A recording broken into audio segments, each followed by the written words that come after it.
I think there would be great concern if in fact the methodology of working out this figure were not explained, and I would very much hope that if the government is considering making an additional payment, first of all it explains how the sums have been calculated, and second that we can be assured that the EU is going to talk to us about a future trade arrangement, because in the absence of that I think it would be a very dangerous thing to do. Because?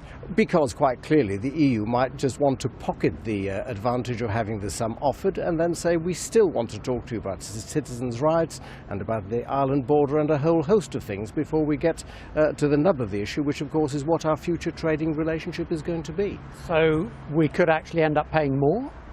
Well, that's the danger. I mean, I'm sure that the government is aware of this danger, and I'm sure that whatever offer it makes is going to be couched in the appropriate language.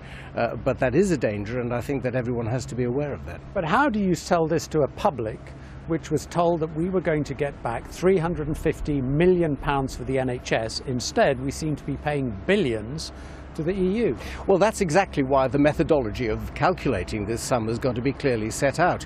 The Prime Minister has already said that we will fulfil all our obligations to the EU up to the end of this current multi-annual financial framework. But what we seem to have now is something that goes beyond that, and therefore the country, and indeed many on the Conservative backbenchers, will want to know how that sum's been calculated. We have been told that this additional money will be for things like EU pensions, long-term programmes and projects. If we've signed on the dotted line while we were a member of the EU, surely we still have to pay those debts? Well, again, that depends, because of course the pension debts are actually the pension debts of the European Union, not of the United Kingdom. We've already said that we're going to maintain our contributions up to the end of this financial framework, but it appears to me that this is going beyond that, which is why I think people want to scrutinise this payment very carefully.